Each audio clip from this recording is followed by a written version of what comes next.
Rapaziada, esse mês tá recheado de anime novo. Animes de qualidade, meu parceiro. Animes do qual eu tenho certeza que ninguém vai se arrepender de assistir. E detalhes, hein? O anime que eu vou falar hoje é sobre um tiozão que é teletransportado de um mundo normal para o mundo de magia. Agora vamos lá, meu parceiro, porque esse anime está bom demais. O episódio começa com o tiozão mexendo no celular e do nada o brilho do celular dele estoura bem no meio da cara dele. E depois desse clarão todo, ele foi parar lá no céu e deu de cara com uma bela anja. E a anja já começa a explicar que ele foi premiado para reencarnar em outro mundo. E nesse mundo, a magia é tudo. Então ele fica de acordo e já viu mais um brilho estourado. E depois desse clarão todo de novo, o nosso prota já reencarnou lá no castelo. E mano, eu não imaginei que ele ia reencarnar como um bebê. A nova família do prota é da realeza e eles estão felizes pra caramba. E pra finalizar o parto do príncipe, o rei manda avaliar o nível de poder do bebê. E quando a avaliação acaba, ele vê que o nível de mana dele é nível 2. Aí o rei fica boladão com isso e manda jogar ele na floresta dizendo que essa coisa tosca não nasceu dele. Enquanto isso tudo acontecia, a anjinha estava assistindo isso tudo de lá de cima no seu tablet rosa. E o pior de tudo isso é que ela realmente deu habilidades apelando para o nosso protagonista, mas ninguém conseguiu entender. E segundo ela, isso só aconteceu porque utilizaram o objeto da Shopee falsificado não qualificado para medir o poder do protagonista. E a anja já fala também que esqueceu de dar um elemento para ele. Então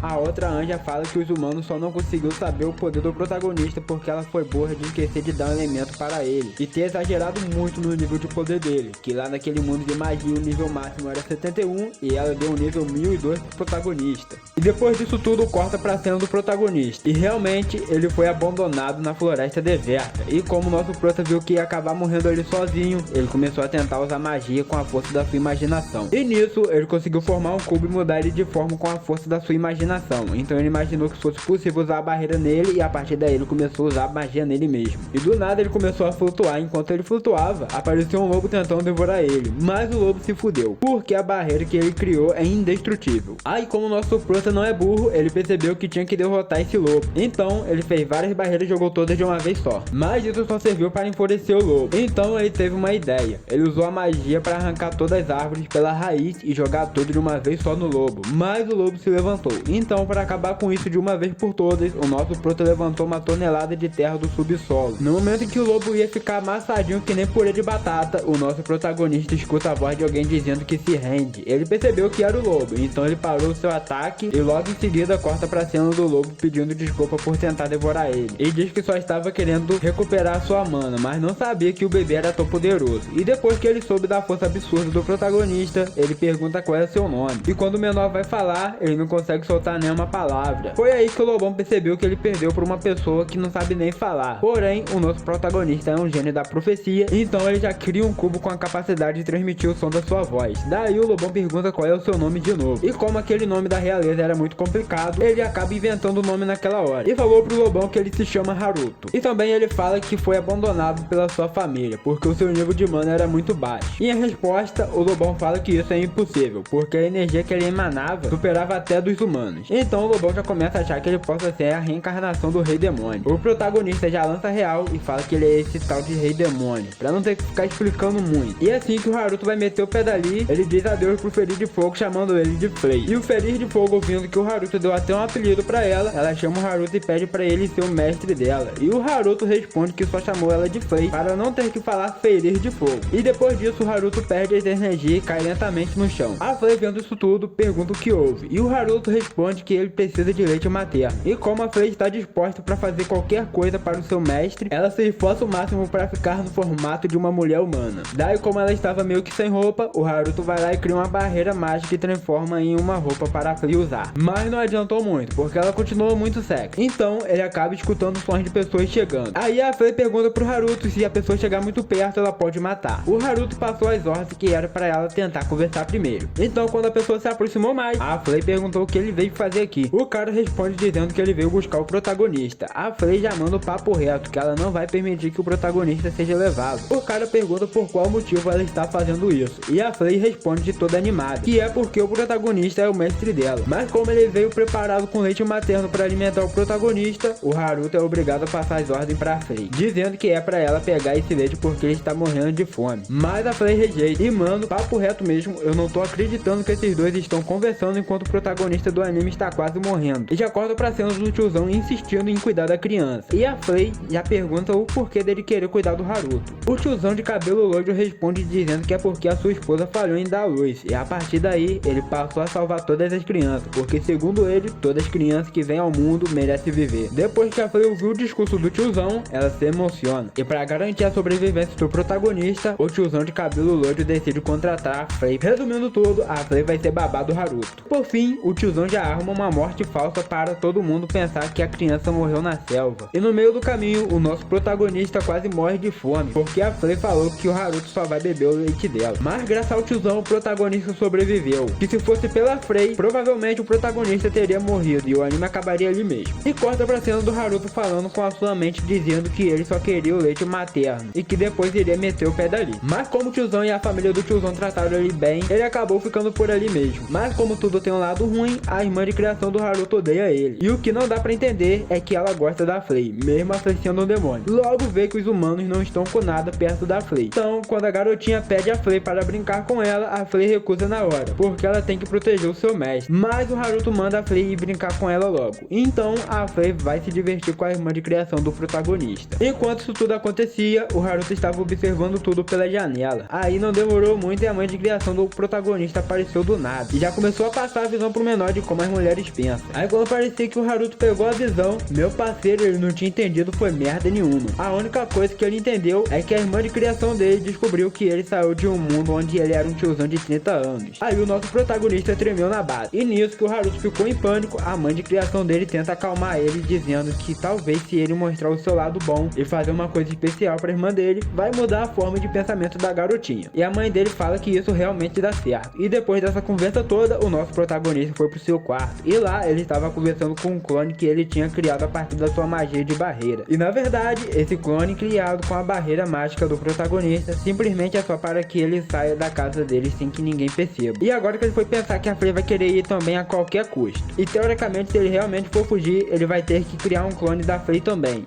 E nesse momento que ele estava pensando nisso, alguém o interrompeu batendo a porta. E era o seu pai adotivo querendo te ensinar a lutar com uma espada. Aí eu logo pensei em uma mistura de mago usando uma espada. E o resultado foi esse aqui. Então já corta pra cena do Marquês. E pelo visto, ele não vai pegar leve. Então o Haruto já cria uma barreira e usa como armadura para ele não receber nenhum dano durante o treinamento. E quando ele parte pra cima do seu pai adotivo, ele vai com tudo e erra o ataque. Mas ele acaba acertando o chão e abre uma vala. E nisso o Marquês nota o nível da sua força. Então ele decide fazer um teste de agilidade com o Haruto. Ele disse que vai usar um ataque e antes que o acerte, ele vai parar o ataque. E ele foi com tudo. Mas no momento em que ele ia atacar a varada bem no meio da cara do Haruto, ele desvia facilmente com muito estilo. E meu parceiro, agora eu vou falar com você. E se o Haruto não fosse o protagonista, ele ia estar com a marca de uma vara bem no meio do nariz. E já corta pra cena do Marquês falando que é impossível ele ser nível 2. E o motivo dele achar isso é porque só pessoas com nível acima de 30 conseguiriam desviar daquele ataque. E depois de muita conversa, corta pra cena do Marquês falando com a sua esposa que talvez o Haruto seja a reencarnação de um demônio. E isso explica o porquê a Frey é tão próxima do Haruto. E esse foi o episódio de hoje, rapaziada. E como vocês ficaram até o final desse vídeo, eu tenho certeza que vocês gostaram. Então já se inscreve no canal para acompanhar esse anime de Isekai e vários outros que eu vou vir postando com o passar do tempo. Tamo junto e eu te vejo nos próximos vídeos. Valeu!